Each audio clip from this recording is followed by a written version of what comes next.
وہ اللہ تک اس کے ذریعے پہنچ جاتی ہے۔ بندہ خاموش بھی ہو تو اس کا حال بیان ہو جاتا ہے، کیونکہ اللہ کے محبوب صلی اللہ علیہ وسلم کی یاد کے ساتھ پیش کی گئی فریاد ہوتی ہے۔ بے شک درود ابراہیمی دعا کے سفر کو آسان کر دیتا ہے۔ جب ایک بندہ دعا کرتا ہے اور آخر میں درود کے ساتھ اسے رب کے حضور بھیج دیتا ہے تو گویا دعا کو ایک باوقار سفارش مل جاتی ہے۔ اہل معرفت کہتے ہیں کہ ایسی دعا آسمان کی طرف سیدھی اٹھتی ہے اور فرشتے کہتے ہیں یہ دعا محمد صلی اللہ علیہ وسلم پر درود کے ساتھ آئی ہے، اسے واپس نہیں لوٹایا جائے گا۔ سبحان اللہ۔ اسلامک بہن بھائیوں، درود ابراہیمی کا ہر لفظ بندے کے گناہوں کو جھاڑتا ہے۔ اللہ تعالیٰ درود کے صدقے گناہ معاف کر دیتا ہے، کیونکہ یہ ذکر محبوب صلی اللہ علیہ وسلم کی یاد ہے اور اللہ کے محبوب کی یاد اللہ کو سب سے زیادہ پسند ہے۔ اور شاید درود ابراہیمی کا سب سے بڑا، سب سے قیمتی فائدہ بھی یہی ہے کہ یہ دل میں حضور محمد مصطفیٰ صلی اللہ علیہ وسلم کی محبت بسا دیتا ہے، اور جس دل میں، جان لیجئے کہ جس دل میں سرکار دو عالم حضرت محمد مصطفیٰ صلی اللہ علیہ وسلم کی سچی محبت بس جائے، وہ دل اللہ کی رحمت کے حصار میں آ جاتا ہے۔ سبحان اللہ۔ ایسا حصار جو دنیا کی آزمائشوں سے بھی بچاتا ہے اور آخرت کی کامیابی کی ضمانت بھی بن جاتا ہے۔ بے شک یہی درود ابراہیمی کا کمال ہے کہ یہ انسان کو کمزور نہیں ہونے دیتا، یہ دل کو جوڑ دیتا اور بندے کو محبوب مصطفیٰ صلی اللہ علیہ وسلم کے راستے سے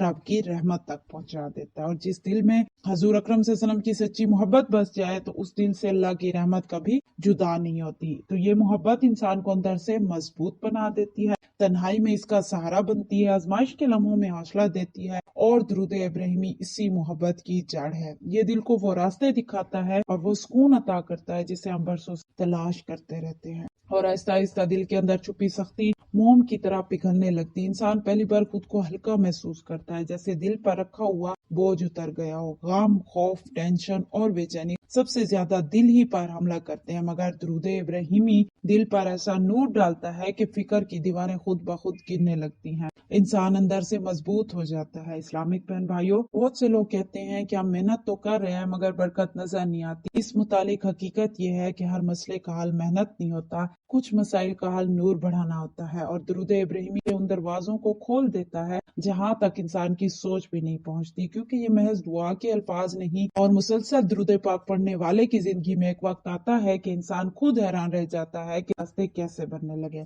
مگر جان لیجئے کہ درود ابراہیمی ہی ہے یہ جو انسان کو اندر سے اتنا مضبوط کر دیتا ہے کہ مشکلات بے شک رہتی ہے مگر دل بدل جاتا ہے، یعنی جو دل پہلے ذرا سی ٹھوکر پر ٹوٹ جاتا تھا اب تھک کر بھی قائم رہتا ہے۔ یہی اصل طاقت ہے کہ ظاہری حالات بدلنے سے پہلے دل کا بدل جانا، اور درود ابراہیمی اسی دل کو سہارا دے دیتا ہے، اسے قائم رکھتا ہے اور اسے رحمت کے سائے میں لے آتا ہے۔ کہ جو بندہ درود ابراہیمی سے جڑ جاتا ہے اس کا دل صاف رہنے لگتا ہے، ذہن میں شفافیت آتی ہے اور طبیعت پہ ایک فطری سکون بس جاتا ہے، اور درود ابراہیمی ایک ایسا روحانی حصار بن جاتا ہے جسے برائی آسانی سے توڑ نہیں پاتی۔ سبحان اللہ۔ اسلامک بہن بھائیوں، انسان کے دل میں بے شمار خواہشیں ہوتی ہیں، کچھ ایسی بھی ہوتی ہیں جنہیں وہ کسی سے بیان نہیں کر سکتا، اور کچھ ایسی جو صرف دل میں دبی رہ جاتی ہیں۔ تو یقین مانیے کہ درود ابراہیمی شریف ان چھپی ہوئی خواہشوں کو اللہ کے حضور اس طرح پہنچا دیتا ہے جیسے کوئی باوقار اور معزز ہستی سفارش کاری ہو، اور یہی وجہ ہے کہ یہ درود بندے کی جائز خواہشوں کے پورا ہونے کا راستہ ہموار کرتا ہے،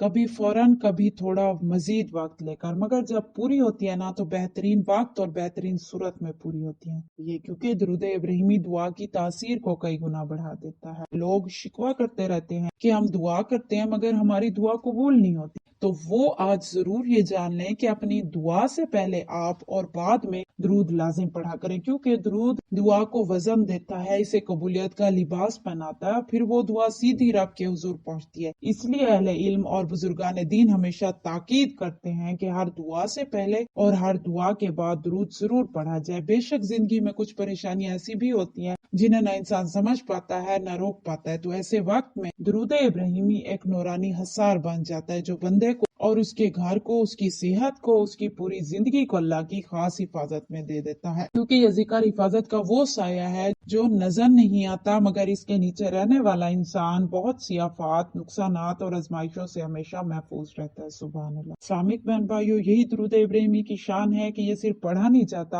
بلکہ انسان کو محفوظ، مضبوط اور مطمئن ضرور بنا دیتا ہے، اور بندے کو رب کی نگرانی اور رحمت کے حصار میں لے آتا ہے، سبحان اللہ۔ اور 313 مرتبہ درود پاک کا پڑھنا یہ صرف عمل ہی نہیں بلکہ ایک مکمل روحانی سفر ہے، ایک ایسا خاص سفر جو دل، دماغ، تعلقات اور زندگی کے ہر گوشے کو روشن کر دیتا ہے، سبحان اللہ۔ دعا ہے رب کریم سے کہ اللہ پاک ہمیں درود ابراہیمی کی کثرت کرنے کی خاص توفیق عطا فرمائے، آمین یا رب العالمین۔ اس دعا پر دل سے آمین ضرور کہیے گا۔ Thank you so much for watching. فی امان اللہ، اللہ حافظ۔